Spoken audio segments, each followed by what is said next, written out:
Hello everyone, welcome to the class number 2 of Food Safety and Standard Rules 2011। तो ये हमारी class number 2 है। Class number 1 हम already discuss कर चुके हैं।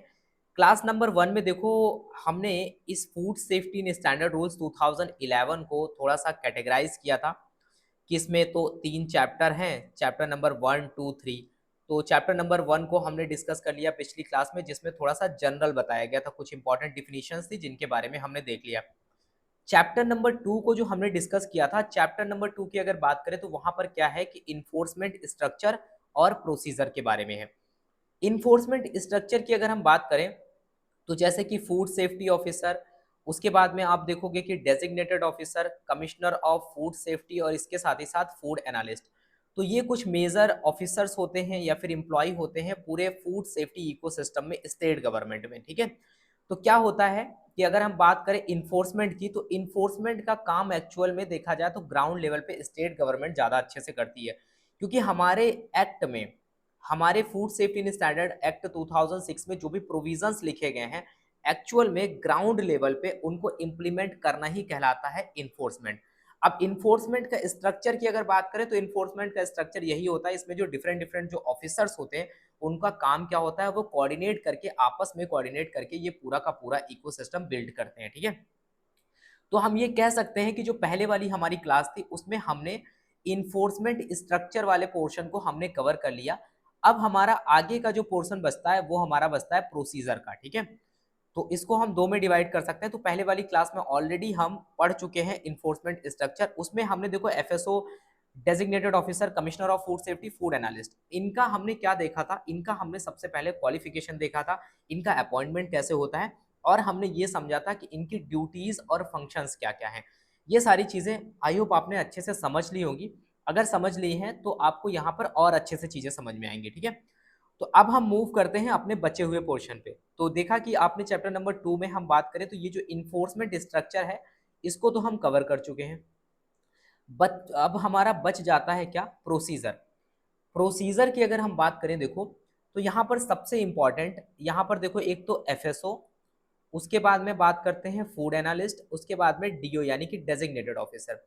तो इनको लेकर के कुछ यहाँ पर बहुत इंपॉर्टेंट प्रोसीजर से बात करी गई है। सपोज दैट ग्राउंड लेवल पे आप इन्फोर्समेंट तो करोगे, इंप्लीमेंट करोगे चीजों को, लेकिन वहां पर आप कुछ बातें ध्यान रखनी होगी as a food safety officer, as a food analyst और एज अ डेजिग्नेटेड ऑफिसर जब आप बन जाओगे। तो वहां पर आपको कुछ प्रोसीजर्स हैं जो हमारी सेंट्रल गवर्नमेंट ने डिसाइड किए हैं, उनको आपको फॉलो करना होगा, क्योंकि यहाँ पर कुछ मैनर्स होते हैं, कुछ इंपॉर्टेंट इंस्ट्रक्शंस दिए जाते हैं सेंट्रल गवर्नमेंट की तरफ से, आपको उन्हीं के अकॉर्डिंग काम करना होता है। तो ये जो प्रोसीजर है ये बहुत इंपॉर्टेंट है। इस प्रोसीजर में अगर बात करें तो सैंपल को कलेक्ट करना, इसके लिए भी एक प्रॉपर प्रोसीजर है। फूड एनालिस्ट के द्वारा उस सैंपल की एनालिसिस और टेस्टिंग करना, इसके लिए भी एक प्रॉपर प्रोसीजर है। डेजिग्नेटेड ऑफिसर किस तरीके से एक्शन लेगा फूड सेफ्टी ऑफिसर के द्वारा जो सैंपल भेजा गया था फूड एनालिस्ट के पास में, फूड एनालिस्ट ने जो रिपोर्ट सेंड करी है उस रिपोर्ट के बिहाफ पे डेजिग्नेटेड ऑफिसर किस तरह से एक्शन लेगा, किसके अगेंस्ट, फूड बिजनेस ऑपरेटर के अगेंस्ट। तो इसका भी एक प्रोसेस है, एक प्रोसीजर है। तो इसी को हमें इस पर्टिकुलर क्लास में डील करना है आने वाले इस स्लाइड्स पे। ठीक है, उसके बाद में बचेगा हमारा चैप्टर नंबर 3। चैप्टर नंबर 3 में हम एडजुडिकेशन के बारे में देखेंगे। तो अभी अगर हम देखें चैप्टर नंबर 2 का ये जो बचा हुआ पोर्शन है, इसमें देखो लिखा गया है कि procedure of taking extract of document and matter connected therewith. ठीक है, तो सपोज दैट कि फूड सेफ्टी ऑफिसर क्या करता है, एक इंस्पेक्शन करता है और रेड वगैरह करता है। अब वो इंस्पेक्शन करेगा या फिर रेड करेगा तो वहां पर उसे कुछ ना कुछ मिलेगा, उसको कुछ डॉक्यूमेंट्स मिलेंगे, उसे बुक ऑफ अकाउंट्स मिलेगा या फिर अदर कुछ रिलेवेंट डॉक्यूमेंट्स उसे मिलेंगे ही मिलेंगे।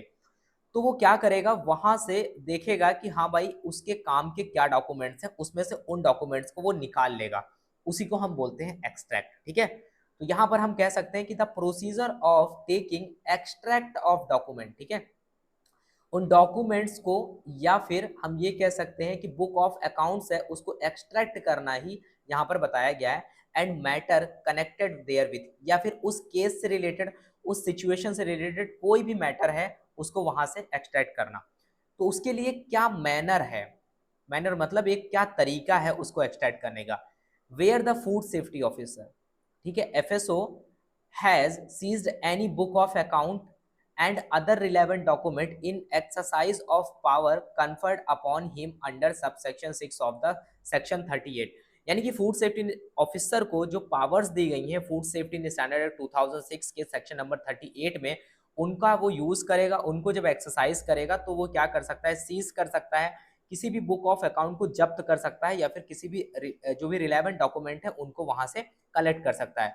तो वो क्या करेगा, he shall return the same to the person from whom they were seized within a period not exceeding 30 days from the date of such seizure।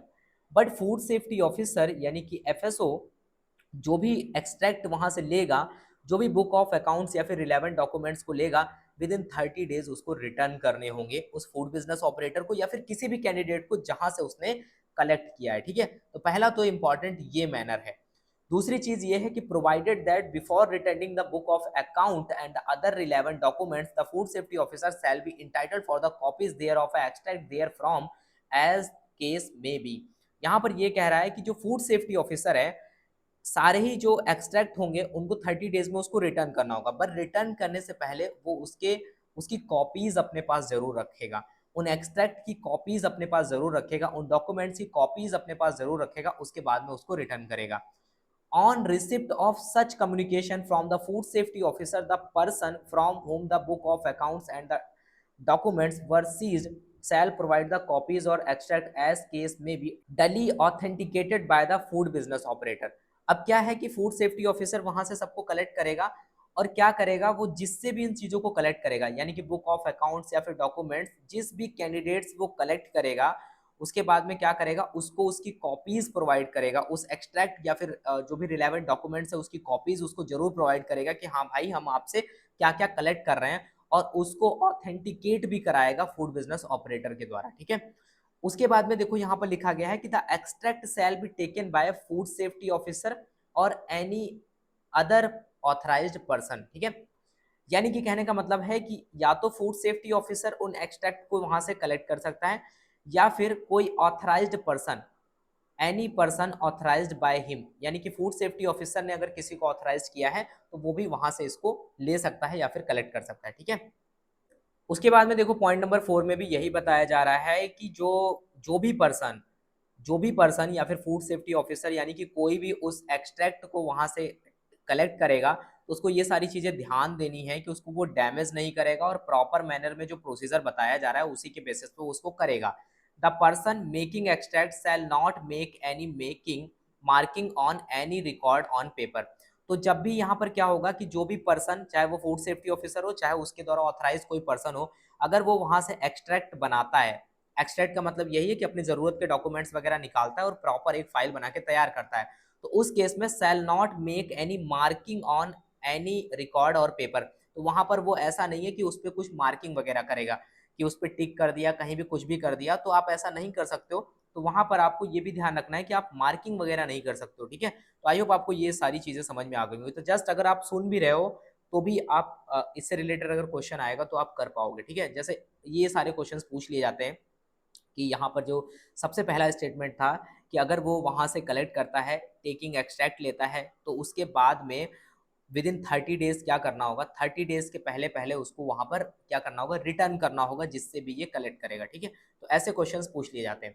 उसके बाद में देखो यहाँ पर एफिडेविट के बारे में बताया गया है। इसको लेकर के देखो यहाँ पर ये बोला गया है कि मान लेते हैं कि जो द एक्सट्रैक्ट और copies referred in the rule above, जो भी हमने एक्सट्रैक्ट और रूल को कॉपीज को लेकर के अभी जो पीछे वाली स्लाइड में बात करी उसी को लेकर के ये बोल रहा है, shall be initialed on each page of extract or copies by the person from whom the books of accounts and other documents were seized, and such extract or copies so authenticated shall be provided to the food safety officer accompanied by an affidavit in form 1 of the person from whom the books of accounts and other documents were seized, certifying the authenticity of such extract और copies. ठीक है, देखो इसका मतलब क्या है। Affidavit का मतलब यहाँ पर यही है कि किस तरीके से आप एश्योर कर सकते हो कि ये जो डॉक्यूमेंट्स हैं वो सच हैं या सही है। तो उसके लिए यहाँ पर बात करी गई है ही शैल बी इनिशियल्ड, मतलब कि जो भी डॉक्यूमेंट्स होंगे वहां पर क्या किया जाएगा, एक शॉर्ट सिग्नेचर किए जाएंगे। शॉर्ट सिग्नेचर किसके द्वारा किए जाएंगे, जिस पर्सन से ये सारे डॉक्यूमेंट्स कलेक्ट किए जा रहे हैं फूड सेफ्टी ऑफिसर के द्वारा या फिर किसी ऑथराइज पर्सन के द्वारा, उसके यहाँ पर एक शॉर्ट सिग्नेचर्स हमें देखने को मिलेंगे, उसको यहाँ पर शॉर्ट सिग्नेचर्स करने होंगे, जिससे क्या होगा, और वहां पर यहाँ पर इसको क्या करना होगा, एफिडेविट फॉर्म नंबर 1 में फिलअप करना होगा। तो फॉर्म 1 जो है वो फिलअप करना होगा, उसके बाद में उस पर सिग्नेचर वगैरह करने होंगे, जिससे ये क्या होगा, ये सर्टिफाई हो जाएगा, ये ऑथेंटिसिटी हो जाएगी कि जो भी एक्सट्रैक्ट वगैरह हैं वो प्रॉपर ऑथेंटिक डॉक्यूमेंट्स हैं। ठीक है, तो ये बात आपको समझ में आ गई। ठीक है, इनिशिएट का मतलब यहाँ पर है शॉर्ट सिग्नेचर की बात हो रही है। ठीक है, उसके बाद में देखो, अगर हम बात करते हैं, आगे दिया गया है कि seizure of article of any food by food safety officer and matter connected therewith. तो यहाँ पर बोल रहा है कि seizure of article of food, food safety officer raid करेगा तो वो क्या कर सकता है, सीज कर सकता है एनी आर्टिकल ऑफ फूड को लेकर के, उसको लेकर के यहाँ पर थोड़ा सा प्रोसीजर के बारे में बताया गया है। जैसे कि लिखा गया है, form of receipt for article of food seized by a food safety officer. तो यहाँ पर प्रॉपर तरीके से उस फॉर्म को फिलअप किया जाता है जब किसी भी आर्टिकल ऑफ फूड को लेकर के सीज किया जाता है उसको। For every article of food seized under clause B of the subsection 1 of the section 38। Section 38 food safety standard 2006 का पढ़ेंगे तो वहां पर एफएसओ की पावर्स के बारे में बताया गया, उसी का यूज करके ये क्या कर सकता है, आर्टिकल ऑफ फूड को सीज कर सकता है। A receipt in form 2, form 2 इसको फिलअप करना होगा, shall be given by food safety officer to the person from whom the article of food was seize. Suppose that कोई फूड बिजनेस ऑपरेटर है, FBO है, उसका अगर कोई आर्टिकल ऑफ फूड सीज किया जाता है, उसके बाद में फूड सेफ्टी ऑफिसर इसको प्रॉपर फॉर्म वगैरह फिलअप करेगा, और मतलब फॉर्म वगैरह 2 जो फिलअप करेगा वही एक्चुअल में रिसिप्ट होगी और वो फूड बिजनेस ऑपरेटर को प्रोवाइड करेगा। ठीक है, उसके बाद में क्या है, form of order bond not to dispose of the stock. ठीक है, अब यहाँ पर फॉर्म ऑफ ऑर्डर है या फिर बॉन्ड की बात हो रही है, not to dispose of stock को लेकर के यहाँ पर क्या प्रोसीजर है, ये है कि where the food safety officer keeps any article of food in safe custody. ठीक है, बात ये हो रही है कि where the food safety officer अगर क्या कर सकता है, क्या करता है, अगर एनी आर्टिकल ऑफ फूड को अपनी सेफ कस्टडी में रखता है of the food business operator under clause C of the subsection 1 of the subsection 38। तो देखो फूड सेफ्टी ऑफिसर यहाँ पर जो भी कर रहा है अपनी पावर्स का यूज कर रहा है, सेक्शन नंबर 38 का यूज कर रहा है फूड सेफ्टी स्टैंडर्ड एक्ट 2006 के। ठीक है, उसमें क्या क्या पॉइंट्स दिए गए हैं इस केस में, he shall after affixing the seal on the article of food make an order to the food business operator in form 3 and the food business operator shall comply with such an order। अब यहाँ पर क्या होगा, food safety officer क्या करेगा, अब यहाँ पर एक सील लगाएगा on the article of food, make an order to the, और यहाँ पर फूड बिजनेस ऑपरेटर को वो एक ऑर्डर देगा, फॉर्म नंबर 3 फिलअप करेगा और उसके बेसिस पे बोलेगा कि तुम ये चीजें कंप्लाई करो, तो फूड बिजनेस ऑपरेटर उसके अकॉर्डिंग उस पर काम करेगा। He may require the food business operator to execute a bond in form 4। अब ये फॉर्म वगैरह क्या है, तो यहाँ पर फूड सेफ्टी ऑफिसर ये भी बोलेगा he may require the food business operator to execute a bond in, उसको एग्जीक्यूट करेगा और फॉर्म नंबर 4 के अकॉर्डिंग करेगा। अब ये फॉर्म जो आपको समझ में नहीं आ रहे हैं, ये फॉर्म 1 फॉर्म 2 फॉर्म 3 है, ये कुछ नहीं है, बस एक फॉर्म है, अलग अलग सिचुएशन में उसको भरना होता है, बस इतना आपको पता होना चाहिए। ये फॉर्म हम बाद में देखेंगे, इसमें दिए गए हैं हमारे लॉ में, उसको हम देख लेंगे किस तरीके के दिखते हैं। ठीक है, बट उतना डिटेल में आपको जाने की जरूरत नहीं है, जस्ट आपको थोड़ी बहुत जो भी इन्फॉर्मेशन हम यहाँ पे बता रहे हैं उतना एग्जाम के लिए आपके लिए सफिशियंट है। ठीक है, उसके बाद में बात आती है sampling and analysis. Sampling and analysis, अब सैम्पलिंग कौन करेगा, ये तो करेगा भाई food safety officer, but analysis कौन करेगा, ये करेगा फूड एनालिस्ट। ठीक है, तो procedure for taking sample and manner of sending it for analysis, ये आपके लिए इंपॉर्टेंट है, इसको आप ध्यान देना। ठीक है, इसको आप ध्यान से समझना, ये आपके एग्जाम पॉइंट ऑफ व्यू से आपके लिए बहुत बहुत इंपॉर्टेंट है। ठीक है, अब यहाँ पर बोला गया है कि the food safety officer while taking sample, अगर जब फूड सेफ्टी ऑफिसर जब भी सैंपल कलेक्ट करेगा of food for analysis under clause A of subsection 1 of the section 38, देखो सारी पावर्स का यूज सेक्शन 38 से इसको मिल रहा है, एंड सेक्शन 47, सेक्शन 47 में भी ये पावर्स हैं कि वो यहाँ से कर सकता है, एनालिसिस के लिए भेज सकता है। Shall also follow the procedure specified under, अब यहाँ पर ये प्रोसीजर दिया गया है उसको इसे फॉलो करना होगा। यानी कि फूड सेफ्टी ऑफिसर जब सैंपल लेगा तो उसको ये सारे प्रोसीजर्स फॉलो करने होंगे। पहला क्या है, शैल call one or more witness at the time of lifting of the sample. ठीक है, जब भी वो सैंपल उठाएगा वहां से तो उसको ध्यान देना है, वो एक या फिर एक से ज्यादा विटनेस वहां पर जरूर बुलाएगा कि भाई आपके सामने ये सैंपल लिया जा रहा है। ठीक है, दूसरी बात, obtain the signature from the witness in all the form and document prepare.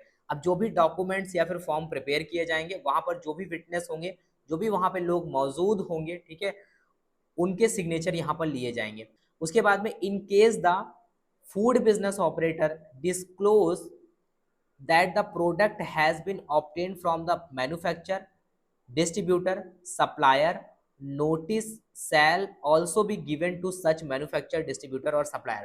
Suppose that कुछ इशू देखने को मिलता है फूड फूड को लेकर के, ठीक है, अब वहां पे चीजें पता चलती हैं तो वहां पर अगर देखा जाएगा और जब सारी चीजें पूछी जाएंगी कि भाई आपने ये सब कहाँ से लिया, कहाँ से खरीदा, तो अगर फूड बिजनेस ऑपरेटर इस बात को डिस्क्लोज कर देता है कि हाँ भाई हमने यहाँ से परचेज किया था, इनसे खरीदा था, तो उस केस में मैन्युफैक्चरर, डिस्ट्रीब्यूटर, सप्लायर सबको नोटिस भेजा जाएगा। ठीक है, सबको नोटिस भेजा जाएगा किसके, फूड सेफ्टी ऑफिसर के द्वारा। तो ये बात आपको यहाँ पर ध्यान रखनी है। ठीक है, उसके बाद में लिखा गया है कि in case where the sample is drawn from a open container. क्या होता है कि जो कभी कभी क्या होता है कि अगर सैंपल कोई कलेक्ट किया जा रहा है तो कोशिश यही रहती है कि फ्रेश सैंपल लिया जाए जिससे उसकी प्रॉपर टेस्टिंग हो सके। बट अगर वहां पर कोई ओपन कंटेनर है, ठीक है, ओपन कंटेनर है, उससे अगर सैंपल लिया जा रहा है चेक करने के लिए, अगर कुछ लगता है फूड सेफ्टी ऑफिसर को इसका सैंपल लेना चाहिए, तो अगर ओपन कंटेनर से कोई सैंपल लिया जा रहा है, the person drawing the sample shall also draw sample from a container in original condition। तो उसके साथ में जो एक ओरिजिनल कंडीशन में या फिर प्रॉपर मैनर में अगर कोई कंटेनर है तो वहां से भी सेम सैंपल को कलेक्ट किया जाएगा of the same article bring the same label. यानी कि बियरिंग द सेम लेबल का मतलब उसके ऊपर भी सेम लेबलिंग वगैरह देखने को मिलती है, तो वहां से भी इस तरीके का सैंपल जो है वो कलेक्ट किया जाएगा and intimate the same to the food analyst. और फूड एनालिस्ट को भी इस बारे में बताया जाएगा कि भाई एक जो था ये ओपन वाला था, इसके साथ में हमने सेम आर्टिकल ऑफ फूड का दूसरा कंटेनर था, ओरिजिनल कंडीशन में था, वहां से भी हमने ये सैंपल कलेक्ट किया है। Where a food safety officer or the purchaser takes a sample of an article food for analysis he shall pay. अगर फूड सेफ्टी ऑफिसर या फिर परचेजर या फिर हम और आप भी अगर कुछ भी सैंपल लेते हो टेस्टिंग के लिए, अगर आप वहां से कोई सैंपल वगैरह कलेक्ट करते हो तो उसका पैसा आपको पे करना होगा। The cost of the such sample to the person from whom the sample is taken calculated the rate. यानी कि जिस रेट पे वो पब्लिक को सेल कर रहा होगा, सपोज दैट वो 20 रुपीज केजी को सेल कर रहा है, तो अगर आपको उसमें से 250 ग्राम एज अ सैंपल चाहिए तो वहां से आप उसके अकॉर्डिंग पैसा कैलकुलेट करके उसको दे दोगे। ठीक है, sample of article of food for purpose of analysis shall be taken in clean dry bottle. ठीक है, क्या लिखा गया है, sample of article of food for the purpose of analysis. Analysis के लिए अगर सैंपल लिया जाता है शैल बी टेकन इन क्लीन और ड्राई बॉटल्स में लिया जाएगा, या फिर उसको यहाँ पर जार से कलेक्ट किया जाएगा in other suitable container which shall be close to prevent leakage, evaporation or to avoid entrance or moisture in case of dry substance and shall be carefully sealed। कहने का मतलब यही है कि अगर आप कोई भी सैंपल को कलेक्ट कर रहे हो तो उसमें यहाँ पर सबसे बात यही ध्यान रखनी है कि पहली बात तो वो क्लीन और ड्राई बॉटल होनी चाहिए या फिर जार होना चाहिए। अगर वो सैंपल जो है वो ड्राई सैंपल है तो वहां पर आपको ये बात का ध्यान रखना है कि अगर सैंपल ड्राई है तो उसको मॉइस्चर से भी बचाना है। ठीक है, तो इस वजह से उसको प्रॉपरली टाइटली एकदम सील करना होगा जिससे उसमें मॉइस्चर ना जाए।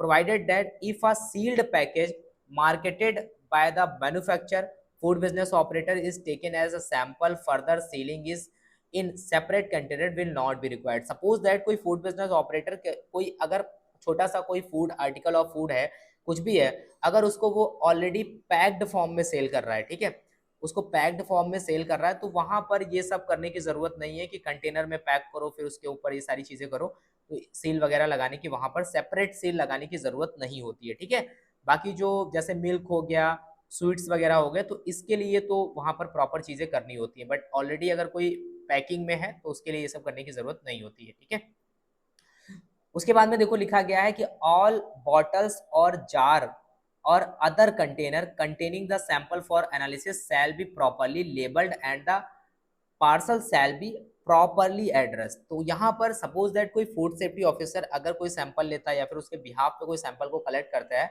तो वहाँ पर जो भी बॉटल या फिर जार या फिर अदर कंटेनर का यूज किया जा रहा है containing the sample for the analysis shall be properly labelled. तो उसके ऊपर प्रॉपर लेबलिंग वगैरह होनी चाहिए, प्रॉपर लेबलिंग होना चाहिए और उसके बाद में प्रॉपर एड्रेस वगैरह भी मेंशन किया जाना चाहिए। ठीक है, अब यहाँ पर जो लेबलिंग करी जाएगी, the label on any sample of food send for analysis shall bear, उसके ऊपर क्या क्या चीजें होनी चाहिए। सबसे पहली बात तो देखो उसके ऊपर क्या होना चाहिए, कोड नंबर ऑफ सैंपल होना चाहिए। दूसरी बात यहाँ पर नेम ऑफ द सेंडर होना चाहिए कि कौन इसको सेंड कर रहा है, हिज ऑफिशियल डेजिग्नेशन होना चाहिए, यानी कि फूड सेफ्टी ऑफिसर अगर सेंड कर रहा है तो उसका यहाँ पर नेम और नेम होना चाहिए, उसके साथ ही साथ उसका डेजिग्नेशन वगैरह होना चाहिए। Date and place of collection होना चाहिए, किस तारीख को आप ले रहे हो, ठीक है, कलेक्ट कर रहे हो, उसके बाद में कहाँ से आप इसको कलेक्ट कर रहे हो वो भी मेंशन होना चाहिए। नेचर ऑफ आर्टिकल होना चाहिए कि मतलब उसकी प्रकृति कैसी है उस पर्टिकुलर सैंपल की। उसके बाद में nature and quantity of preservative if any added to the sample, अगर वहां पर कोई भी प्रिजर्वेटिव ऐड किया जा रहा है, ठीक है, उस सैंपल में, तो उसके बारे में भी बताना पड़ेगा कि इसमें कौन सा प्रिजर्वेटिव ऐड किया गया और उसकी क्वांटिटी कितनी यूज करी गई है, ये इंपॉर्टेंट है। तो ये वाला जो पोर्शन है ये बहुत इंपॉर्टेंट है, आपको पता होना चाहिए कि जब सैंपल सेंड किया जाता है तो उसके ऊपर क्या होता है। एज अ फूड एनालिस्ट भी पता होना चाहिए, as a food safety officer भी पता होना चाहिए, ये बहुत इंपॉर्टेंट है। ठीक है, उसके बाद में बात करते हैं, the sample will be packed and sealed in the manner prescribed hereunder. अब यहाँ पर सैंपल जो है वो पैक किया जाएगा और सील किया जाएगा, उसको लेकर के यहाँ पर कुछ बताया गया है कि क्या प्रोसीजर होना चाहिए। देखो यहाँ पर जो स्टेटमेंट बोला जा रहा है ये भी आपके लिए बहुत इंपॉर्टेंट है, यहाँ से क्वेश्चंस बन सकते हैं। बोला जा रहा है कि क्या प्रोसीजर होगा, shall sample shall be divided into 4 part. Food safety officer जब भी सैंपल को कलेक्ट करेगा तो उसको वो यहाँ पर 4 पार्ट में डिवाइड करेगा, ठीक है, 1 2 3 4, 4 पार्ट में उसको डिवाइड करेगा। और take 4 already sealed package and mark and seal और फास्टन अप ईच पार्ट, और सभी पार्ट को प्रॉपर उस पर सील लगाएगा, उस पर प्रॉपर उसको मतलब एक तरीके से टाइटली पैक करेगा। ठीक है, ये सारा प्रोसीजर सभी के साथ करना होगा in such a manner and its nature permits and take the signature and the thumb impression of the person from whom the sample has taken on the label mentioned 2 point, ये इसको याद रखने की जरूरत नहीं है आपको। ठीक है, तो यहाँ पर ये बोला गया है कि जब भी आप इस सैंपल को कलेक्ट करोगे 4 पार्ट में डिवाइड करोगे, उसके ऊपर जिस कैंडिडेट से आप सेलेक्ट कर ले रहे हो उसके यहाँ पर थंब इम्प्रेशन और सिग्नेचर होने चाहिए। ठीक है, उसके बाद में स्टॉपर या फिर cap shall first be securely fastened so as to prevent leakage of the content in the transit. ठीक है, तो यहाँ पर जो भी आप सैंपल वगैरह है उसको टाइटली पैक करना है, लीकेज वगैरह नहीं होनी चाहिए। द बॉटल जार और other container shall then be completely wrapped in fairly strong thick paper. The end of the paper shall be neatly folded in and affixed by mean of gum and other adhesive। तो यहाँ पर बोला जा रहा है जैसे bottle है, jar है या फिर अदर कंटेनर है, सेल देन भी कंप्लीटली रैप्ड, उसको क्या किया जाएगा, पूरी तरीके से उसको रैप किया जाएगा। उसके बाद में उसके ऊपर क्या किया जाएगा, स्ट्रॉन्ग थिक पेपर देखने को मिलेगा। और उसके बाद में end of the paper shall be neatly folded, जो एंड ऑफ द पेपर होगा उसको प्रॉपरली उस पर फोल्ड कर दिया जाएगा and affix by a mean of gum, और उसको पेपर गम का यूज करके या फिर अडेसिव का यूज करके उसको प्रॉपरली चिपका दिया जाएगा। ठीक है, तो ये बात आपको आई होप समझ में आ गई होगी। उसके बाद में देखो पॉइंट नंबर 4 पे एक बात लिखी है, बहुत इंपॉर्टेंट है, जब कोई भी फूड सेफ्टी ऑफिसर फील्ड में होता है तो उसके लिए ये इंस्ट्रक्शंस ये प्रोसीजर बहुत ज़्यादा इंपॉर्टेंट हो जाता है। जैसे कि यहाँ पर लिखा गया कि अ पेपर स्लिप और the size that goes round completely from the bottom to the top of the container. पीछे हमने देखा कि वहां पर बात हो रही थी कि जो पेपर का यूज करके, पेपर स्लिप का यूज करके पूरी तरीके से उसके ऊपर क्या कर दिया जाता है, रैप कर दिया जाता है, किसके ऊपर, कंटेनर के ऊपर। तो यहाँ पर ये बोल रहा है कि जो पेपर स्लिप का यूज कर रहे हैं, अ paper slip of the size that goes, उसका साइज ये होगा कि पूरी तरीके से वो राउंड हो जाएगा completely from the bottom to the top of the container, उसके ऊपर bearing the signature of the designated officer, और उसके ऊपर डेजिग्नेटेड ऑफिसर के सिग्नेचर भी होंगे। ठीक है, उसके बाद में लिखा गया है कि या फिर डेजिग्नेटेड ऑफिसर के सिग्नेचर होंगे या फिर any officer authorised by the commissioner of food safety. Commissioner of food safety ने अगर किसी ऑफिसर को ऑथराइज किया तो उसके सिग्नेचर या फिर डेजिग्नेटेड ऑफिसर के सिग्नेचर उस पर होंगे। इसके साथ ही साथ वहां पर कोड नंबर भी मेंशन होगा, code number of the sample ये भी मेंशन होगा। Shall be pasted on the wrapper, उसके बाद में उसको रैपर के ऊपर पेस्ट किया जाएगा। The signature and the thumb impression of the person from whom the sample has been taken. देखो जहां से सैंपल लिया जा रहा है, जिस पर्सन से सैंपल को कलेक्ट किया जा रहा है, उसके सिग्नेचर और थंब इंप्रेशन होना भी जरूरी है। Shall be fixed in such manner, इस हिसाब से उसको फिक्स किया जाएगा कि जो पेपर स्लिप है एंड द जो रैपर है both carry a part of this signature or the thumb impression. यानी कि जो पेपर स्लिप है और जो रैपर है दोनों के ऊपर सिग्नेचर और जो थंब इंप्रेशन है वो होना चाहिए, ठीक है।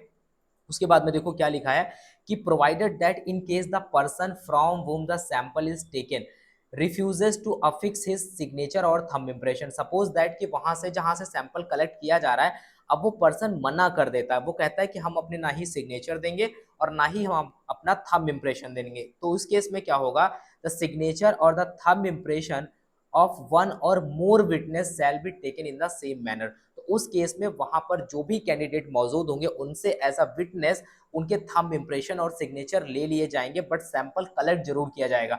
इसका मतलब ये नहीं कि अगर वो सैंपल पे अपने सिग्नेचर और थंब इंप्रेशन देने से मना कर रहा है तो फूड सेफ्टी ऑफिसर सैंपल नहीं लेगा, तब भी लेगा, बट वहां पे जो लोग अवेलेबल होंगे एज अ विटनेस उनके सिग्नेचर ले लेगा। अगर जो एक्चुअल में जो फूड बिजनेस ऑपरेटर है या फिर जिसकी शॉप है वो ये सब सैंपल पे सिग्नेचर देने से मना करता है, ठीक है।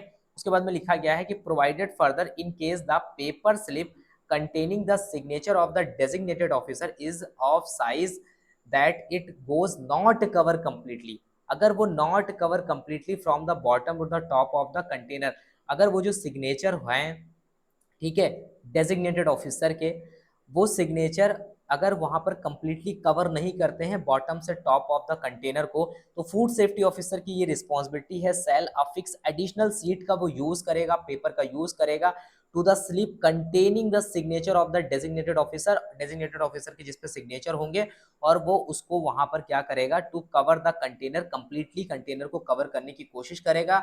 उसके बाद में food safety officer shall affix his signature on each of the joints for the purpose of identification। अब यहाँ पर जो ज्वाइंट लगेगा ना, जो ज्वाइंट पड़ जाएगा ना, क्योंकि यहाँ पे नया शीट ऐड कर रहे हैं तो ज्वाइंट पड़ जाएगा। अब ये जो ज्वाइंट पड़ना ना, इसमें क्या होगा कि food safety officer shall affix his signature, उसके बीच में वो अपने भी सिग्नेचर लगाएगा। अब समझ रहे हो किस लेवल का सिक्योरिटी यहाँ पर है, किस लेवल का बात किया जा रहा है कि अगर कोई सैंपल कलेक्ट होता है तो पॉसिबल ही नहीं है कि अगर उसको टेस्टिंग तक पहुंचाने में कोई भी उसमें चेंजेस कर सके, क्योंकि सिग्नेचर है, पेपर अगर आप वहां से हटाओगे तो सिग्नेचर क्या होंगे, फट जाएंगे। उसके बाद में दोबारा से रैप करोगे तो पता चल जाएगा कि इस सैंपल के साथ में छेड़छाड़ करी गई है। तो देख लो कितना इंपॉर्टेंट चीज, कितना इंपॉर्टेंट प्रोसीजर हमारी गवर्नमेंट ने डिसाइड किया है कि किस तरीके से इस तरीके की चीजों को रोका जा सके।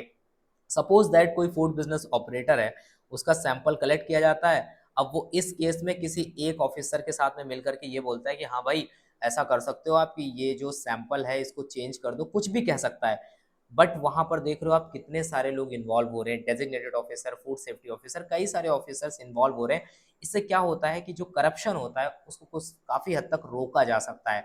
उसके बाद में लिखा है कि provided also further that where the purchaser or authorised officer draw the sample, no such paper slip shall be required to be affixed।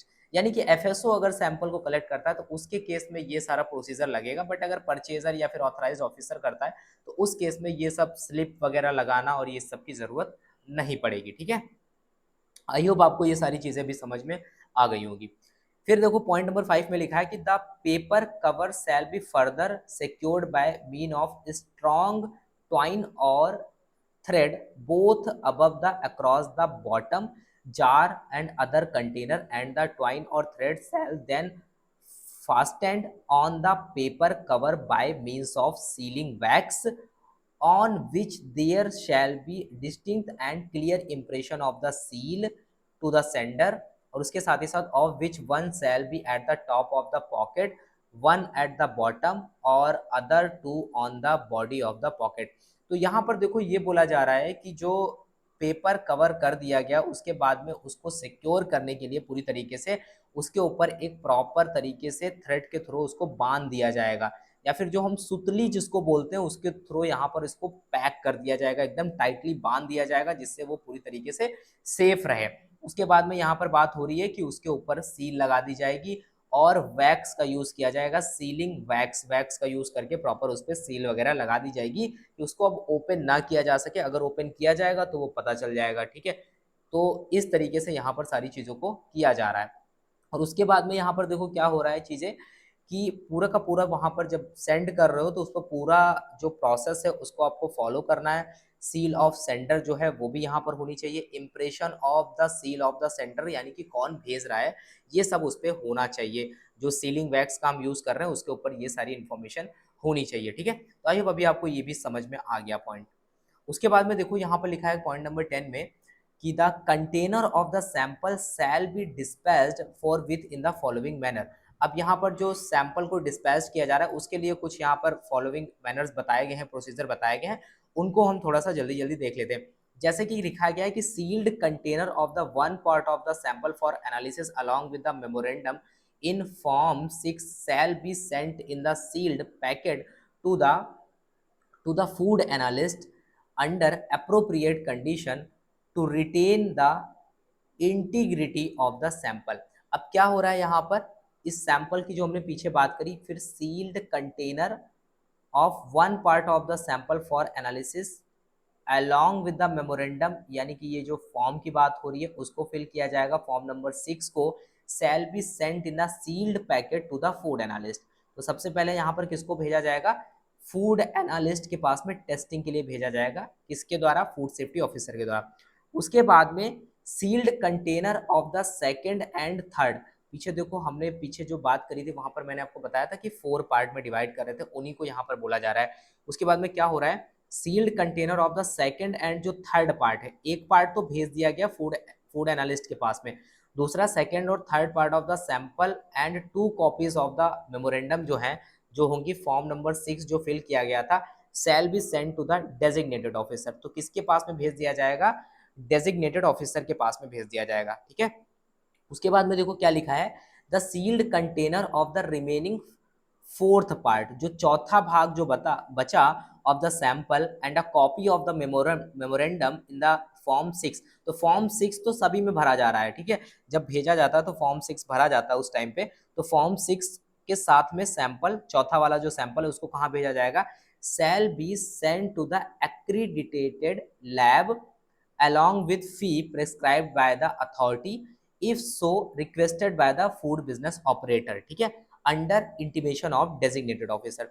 तो हम ये कह सकते हैं कि देखो पहला वाला पार्ट तो भेज दिया फूड एनालिस्ट के पास में रिसर्च के लिए, एनालिसिस के लिए। ठीक है, सेकंड और थर्ड वाला पार्ट हमने भेज दिया डेजिग्नेटेड ऑफिसर के पास में एकदम सेफ कस्टडी में रखने के लिए।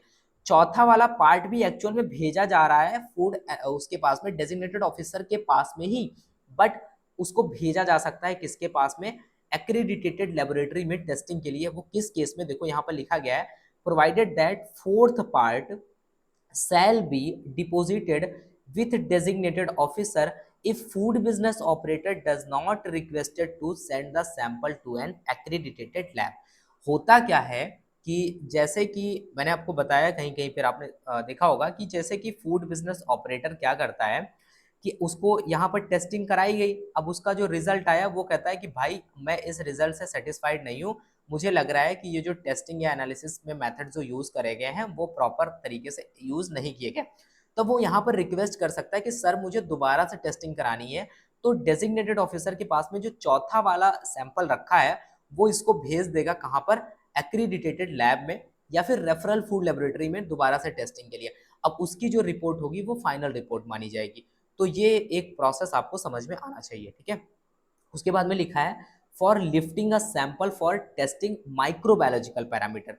ऊपर जो था वो माइक्रोबायोलॉजिकल पैरामीटर के लिए नहीं था, अब यहाँ पर अगर सैंपल को माइक्रोबायोलॉजिकल पैरामीटर के लिए टेस्टिंग के लिए उठाया जाता है तो वहां पर the method of lifting sample, type of container, temperature और to be maintain, method of transportation, इसके साथ ही साथ and any other condition to maintain the integrity of the sample shall be notified by the food authority from time to time. यानी कि अगर आप specially microbiological testing के लिए, यानी कि आप जो सैंपल कलेक्ट कर रहे हो आपको पता लगाना है इसमें कोई फूड बॉर्न डिजीज है या फिर कोई माइक्रो ऑर्गेनिज्म की वजह से ये फूड में स्पॉयलेज हो रही है, इसकी वजह से ये सब चेक करने के लिए, यानी कि माइक्रोबायोलॉजिकल पैरामीटर्स को चेक करने के लिए अगर किसी भी सैंपल को उठाया जा रहा है तो उसमें प्रॉपर ये चीज़ें चेक करनी है कि टेम्परेचर वगैरह उसका मेंटेन रहना चाहिए, ट्रांसपोर्टेशन के लिए कंडीशन वगैरह प्रॉपर होनी चाहिए। इसके अलावा जो फूड अथॉरिटी के द्वारा टाइम टू टाइम जो भी इंस्ट्रक्शंस दिए जा रहे हैं इसको कलेक्ट करने के लिए उनको फॉलो करना होगा, ठीक है। और बाकी यहाँ पर देखो क्या इंपॉर्टेंट है, पीछे जो हमने देखा सैंपल कलेक्शन का फूड सेफ्टी ऑफिसर को लेकर के, वो हमारी गवर्नमेंट ने ऑलरेडी लॉ बना के डिसाइड कर दिया है, ठीक है। बट माइक्रोबायोलॉजिकल पैरामीटर के लिए हमारा जो एफएसएसएआई है वो टाइम टू टाइम गाइडलाइंस जारी कर सकता है, बट पीछे जो हमने पढ़ा वो एक्चुअल में लॉ के द्वारा एकदम फिक्स कर दिया गया है, यही प्रोसीजर यूज करना है, ठीक है। उसके बाद में देखो लिखा गया है कि the food safety officer shall send to the food analyst to whom the sealed container of first part of the sample was sent a copy of the memorandum and the specimen impression of the seal used to seal the packet and the same shall be sent forth with।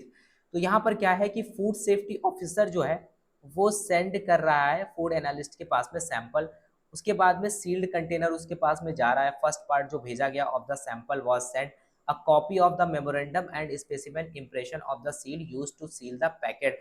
अब वहां पर उसके पास में जब जाएगा तब वो check करेगा कि हाँ हमें जो रिसीव हुआ है वो प्रॉपर सील वगैरह रिसीव हुई है या नहीं हुई है। अब फूड सेफ्टी ऑफिसर और authorised officer while taking sample for the purpose of analysis under the provision of this act, ठीक है, except in case where the sample is meant for microbiological testing analysis may add। अब क्या हो रहा है देखो यहाँ पर एक बहुत इंपॉर्टेंट बात लिखी है कि जब सैंपल को कलेक्ट करते हैं ऑथराइज्ड ऑफिसर या फिर food safety officer, except in the case where the sample is made for microbiological testing, अगर वो माइक्रोबायोलॉजिकल टेस्टिंग के लिए नहीं लिया जा रहा है, ठीक है, बाकी सारी कंडीशंस में क्या होगा, may add to the sample a preservative as may be prescribed from time to time in the regulation for the purpose of maintaining it in a condition suitable for analysis। इस case में क्या है कि अगर जरूरत पड़ती है तो फूड सेफ्टी ऑफिसर या फिर ऑथराइज्ड ऑफिसर जो भी सैंपल कलेक्ट किया गया है उसमें प्रिजर्वेटिव को ऐड कर सकता है, जिससे क्या होगा कि जो उसका नेचर है वो प्रॉपर मेंटेन रहे, purpose of maintaining it in a condition, जो भी कंडीशन रिक्वायर्ड है वो प्रॉपर कंडीशन मेंटेन रहे उस सैंपल की, तो उसमें प्रिजर्वेटिव भी ऐड किया जा सकता है, ठीक है। लेकिन उसका लिमिट, उसका जो भी एकदम प्रोसीजर यूज करना है वो फूड अथॉरिटी के द्वारा जो बताया गया उसी को फॉलो करना है, यानी कि उसका कितना अमाउंट आप प्रिजर्वेटिव का ऐड कर सकते हो उसके अकॉर्डिंग आपको यूज करना है। Whenever any preservative is added to a sample, the nature and quantity of the preservative added shall be clarified, noted on the label to be affixed to the container। तो आपने जितना भी use किया, यानी कि food safety officer ने अगर preservative कोई ऐड किया, यूज किया है, उसको प्रॉपर मेंशन करना होगा कि हाँ भाई इतना अमाउंट हमने यूज किया है लेबल पे, ठीक है। The quantity of sample of food to be sent to the food analyst referral lab for analysis shall be as specified in the regulation by the food authority। यानी कि quantity of sample of food to be sent to the food analyst, और इसके लिए इसको लेकर के FSSAI ने already notify किया है। तो हम जब एक क्लास में डिस्कस करेंगे कि डिफरेंट डिफरेंट सैंपल के लिए आपको कितना अमाउंट लेना होता है, मिल्क हो गया, फ्रूट हो गया, स्वीट्स हो गया, तो आपको अगर सैंपल कलेक्ट करना है एज आ एफएसओ तो आपको कितना अमाउंट लेना होगा, इसको हम नेक्स्ट किसी क्लास में सेपरेट उसमें पढ़ेंगे, क्योंकि ये हमारा एक्चुअल में रेगुलेशन रूल का पार्ट नहीं है, सॉरी रूल का पार्ट नहीं है, रूल में क्लियरली नहीं बताया गया। तो जो हम लेबोरेटरी के बारे में पढ़ेंगे, टेस्टिंग एनालिसिस में पढ़ेंगे, तो वहां पर हम इसको डील करेंगे, ठीक है। उसके बाद में लिखो यहाँ पर लिखा गया है कि वेयर फूड इज सोल्ड, और उसके साथ ही साथ stock for the sold distribution in sealed container having identical label declaration, the content of one or more of such container as may be required to satisfy the quantity prescribed shall be treated to be as a part of the sample, ठीक है। अब यहाँ पर यही है कि अगर अगर कोई फूड है, ठीक है, अगर उसको सोल्ड करने के लिए रखा गया है, ठीक है, उसका स्टॉक वगैरह रखा गया है, डिस्ट्रीब्यूशन के लिए रखा गया है, सेम सेम ग्रुप का है, या फिर उसके जो आइडेंटिकल लेबल डिक्लेरेशन वगैरह है वो सब सेम है, एकदम सेम क्वालिटी का है, तो हम उसको एकदम सेम ही sample, as a same sample ही उसको हम ट्रीट करेंगे, ठीक है। The quantity of the sample of the food packaging material to be sent to the food analyst director of referral lab for analysis shall be specified below। तो यहाँ पर क्या है कि जो क्वांटिटी ऑफ सैंपल जो भेज रहे हैं, ठीक है, पैकेजिंग मटेरियल, उसके लिए यहाँ पर बोला गया है to be send to the food analyst or director of the referral lab. अगर आप वहाँ पर भेज रहे हो या फिर फूड एनालिस्ट के पास में या फिर रेफरल लैब में भेज रहे हो, तो उसके लिए यहाँ पर क्या पैकेजिंग मटेरियल को लेकर के कुछ बात करी गई है। यहाँ पर बोला गया है कि अगर जो यहाँ पर देखो बताया गया है कि name of the packaging material और यहाँ पर कितना क्वांटिटी और सरफेस एरिया उसके लिए चाहिए होगा। यहाँ पर लिखा गया कि food packaging material when sample is taken from manufacture. अगर कोई मैन्युफैक्चरर है वहां से अगर सैंपल लिया जा रहा है तो 8 into 1000 into 9 square centimetre surface area उसका होना चाहिए, ठीक है। ठीक है, उसके बाद में दूसरी कंडीशन ये है कि अगर सैंपल जो है कहाँ से ले रहे हैं, when sample is taken from the small consumer package. अब क्या है कि एक तो मैन्युफैक्चर से ले रहे हैं, वो बहुत बड़ा हब होगा जहाँ पे मैन्युफैक्चरिंग हो रही हो। उसके बाद में अगर कोई स्मॉल प्लेस से ले रहे हैं, स्मॉल कंज्यूमर से ले रहे हैं, तो उस केस में complete packaging material used for one container, ठीक है। तो उसके लिए क्या है कि वहाँ पर जो भी हम स्मॉल कंज्यूमर से ले रहे हैं तो वहाँ पर क्या होगा कि एकदम पैकेज ऑलरेडी वो पैकिंग में होगा, तो वहाँ से हम उसको उठा लेंगे, तो उसके लिए हम पूरा उसको यूज़ कर लेंगे, ठीक है। बट यहाँ पर क्या है, ये इसको लेकर के बताया गया है कि अगर हम मैन्युफैक्चरर से डायरेक्टली लेते हैं तो उसके लिए ये स्पेसिफिकेशन होना चाहिए। Not with standing anything content in the rule, इसके ऊपर जो हमने बात किया 2.4.5 यानी 15 वाले में जो बात किया, the quantity of sample sent for analysis shall be consider as a sufficient unless the food analyst report to the contrary. तो यहाँ पर ये बोला जा रहा है कि अगर फूड एनालिस्ट के पास में कोई भी सैंपल भेजा जाता है, अगर उसकी तरफ से कोई मतलब आर्ग्यूमेंट नहीं होता है, तो ये समझ लिया जाता है उसके पास में जो भी सैंपल वगैरह भेजा गया है वो सफिशिएंट है, ठीक है। For the purpose of the rule 2.4.1 if the sample is taken for the surveillance purpose the procedure illustrated under this rule shall not be followed. तो यहाँ पर कहने का मतलब ये है कि अगर सैंपल क्या होता है, कभी कभी हम लीगल सैंपल लेते हैं और एक सर्विलांस सैंपल लेते हैं, सर्विलांस पर्पस के लिए लेते हैं, ठीक है। तो अगर सर्विलांस पर्पस के लिए लिया जा रहा है तो वहां पर देखो क्या होता है, वहां पर ये प्रोसेस यूज नहीं किया जाएगा।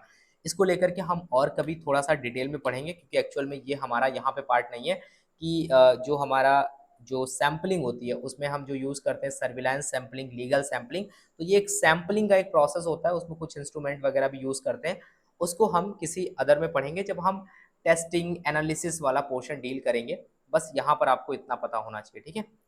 तो अभी की आज की क्लास में जो हमने यहाँ पर पढ़ा, ठीक है, आई होप आपको सारी चीज़ें जो हैं वो डिटेल में समझ में आई होंगी, ठीक है। आगे आने वाली नेक्स्ट क्लास में देखो हम स्टार्ट करेंगे analysis of food sample by food analyst. तो इसको हम नेक्स्ट क्लास में कवर करेंगे। ऑलरेडी हमारी क्लास काफ़ी बड़ी हो चुकी है, तो अभी तक जो हमने चीज़ें कवर करी हैं आई होप आपको सारी चीज़ें समझ में आई होंगी। अगर आपको नहीं समझ में आती है तो आप 1 से 2 बार देखने की कोशिश करना, क्योंकि फूड लॉ है, थोड़ा सा कॉम्प्लिकेटेड है चीज़ें, आप पहली बार अगर देख रहे हो तो थोड़ा सा टाइम लग सकता है। बाकी इसके अलावा अगर आपके कोई सजेशन हो कि हम और बेटर वे में कैसे आपको फूड लॉ बता सकते हैं, तो हम वो भी कोशिश करेंगे। बाकी अभी मैं कोशिश कर रहा हूँ कि जितना सिंप्लीफाई हो सकता है उतना हम करने की कोशिश कर रहे हैं। बाकी आप अपने सजेशन वगैरह दे सकते हो, ग्रुप वगैरह में बता सकते हो। जो भी कोर्स आपने इनरोल किया उसका एक ग्रुप आपको मिला होगा, वहाँ पर आप बता सकते हो, जिससे हम और अच्छे से आपको समझाने की कोशिश करेंगे, ठीक है। तो नेक्स्ट क्लास में हम analysis of food sample by food analyst को हम इसको डील करेंगे। तब तक के लिए thank you, have a nice day. मिलते हैं नेक्स्ट क्लास में।